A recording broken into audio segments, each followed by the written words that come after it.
Monsieur le Président, que faisiez-vous à 7 ans? Et vous, mesdames et messieurs les jurés, que faisiez-vous à 7 ans?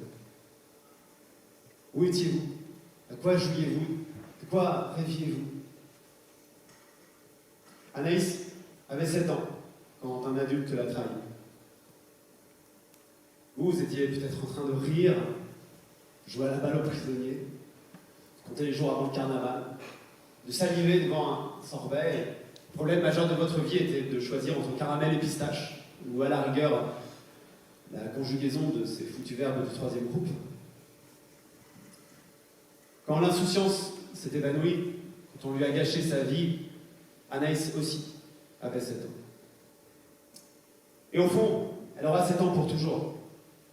La petite Anaïs s'est détachée dans l'espace-temps à l'orbite en silence désormais.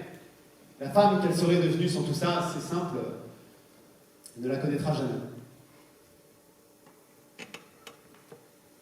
On n'est pas sérieux quand on a 7 ans, sauf quelques enfants. Peut-être que dans cette salle, certaines et certains repensent à comment, à elles et eux aussi, on a tout pris. Et comment une nuit, une fois seulement a suffi pour que la joie déserte. Je n'en serais malheureusement pas surpris puisque les chiffres nous le crient. En France, en 2023, une personne sur 10 est victime d'inceste. Dans votre classe d'école primaire, en moyenne, 2 à 3 de vos camarades étaient agressés par un proche. Autrement dit, si vous n'êtes pas vous-même victime, vous en connaissez forcément une. Entendez-vous? Les chiffres nous accablent.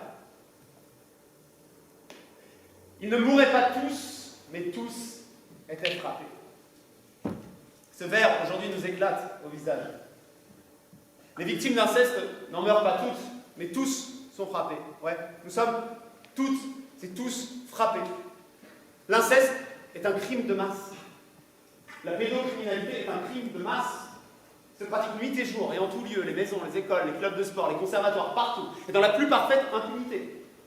Car 4% seulement des viols d'enfants atterrissent devant un tribunal. Et 90% de ces 4% sont classés sans suite. Ça veut dire, mesdames et messieurs, une poignée dérisoire de victimes obtiennent réparation. Si réparation dans ces circonstances signifie quoi que ce soit. Comment est-ce possible? Me demanderez-vous. Pourquoi les violences sexuelles sur mineurs sont-elles omniprésentes quand les crimes de sang sont traqués, dénoncés, jugés? Mais parce que toute notre organisation sociale repose sur l'inceste. L'inceste n'est pas un fait divers, c'est un fait social, patriarcal, parfaitement établi, incroyablement difficile à destituer. Oui, le pouvoir des pères structure nos relations sociales. Et la violence des hommes sur les êtres dits mineurs, enfants, femmes, animaux, assure la pérennité de ce pouvoir. L'inceste n'est pas le tabou ultime, l'interdit le plus communément partagé sur Terre. Il est, au contraire, la charpente de notre monde. Il suffit d'écouter les femmes. Il suffit d'écouter les enfants.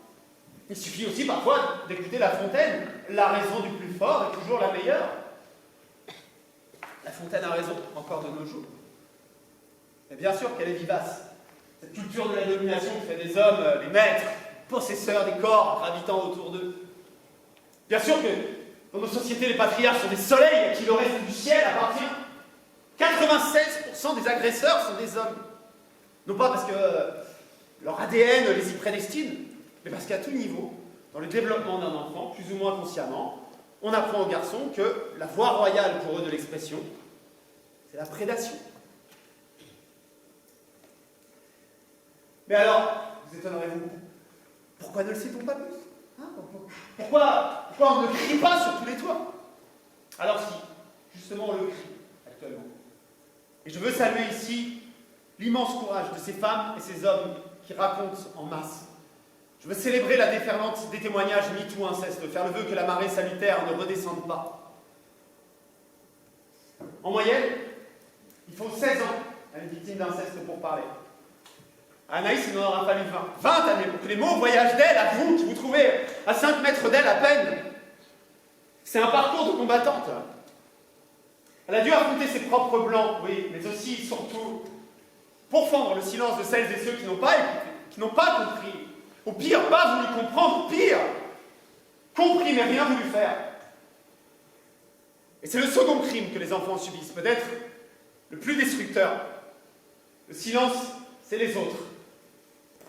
Et moi, aujourd'hui, contre tous les autres, je me fais l'alter d'Anaïs et son double et son frère.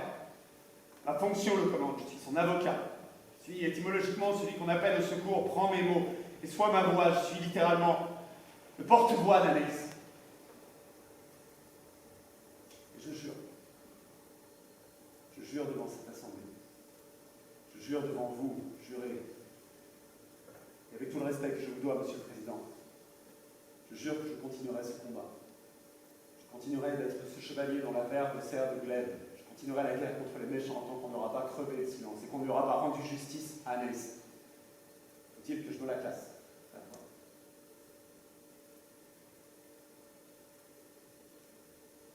Pourquoi vous, mesdames et messieurs les jurés, vous avez le pouvoir unique, si grave, de dire les mots qu'il lui faut. Il y a des mots qu'on attend depuis toujours. Oui, on te croit. Non, c'est pas de ta faute. Oui, tu as raison de le dire. Il y a des mots qui sont une question de vie ou de mort, et votre verdict sera de cette veine, votre parole sera de celle qui sauve ou coule pour de bon. Montrez de la bravoure, juré. Ou juste aimer la vérité, cela suffira. Dites les mots qui la reconnaissent. Anaïs la Cascade se reconnaîtra. La petite Anielle, la raison du loup, avait rendu muette. Petite Pie, qui en avait coupé la parole, coupé la chic, cloué le bec, retrouvera le fil de son histoire. Plus vive que morte. J'ai fini.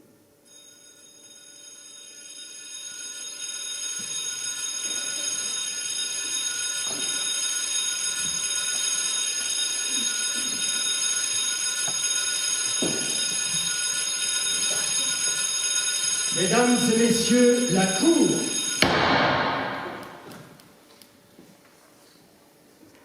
Après délibération, Louis Lacascade est désigné coupable des faits qui lui sont reprochés. La Cour le condamne à 12 ans de réclusion. Louis Lacascade est en droit de faire appel. La séance est levée.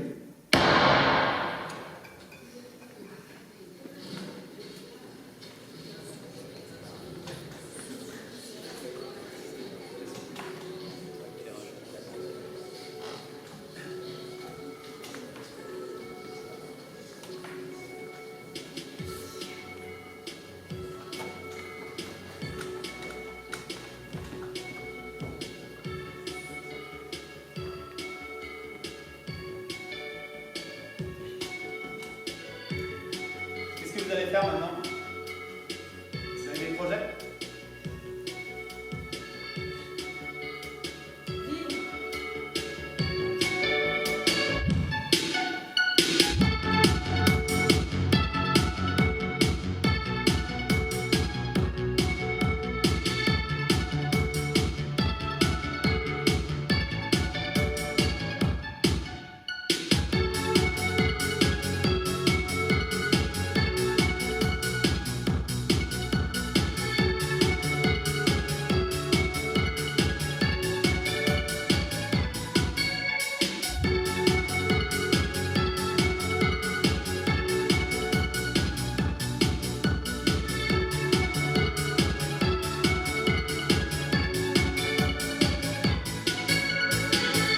Cher Louis, quand j'ai découvert cette lettre que grand-père avait laissée à mon intention, quand il est mort pour me dire tout ça, j'ai enfin compris.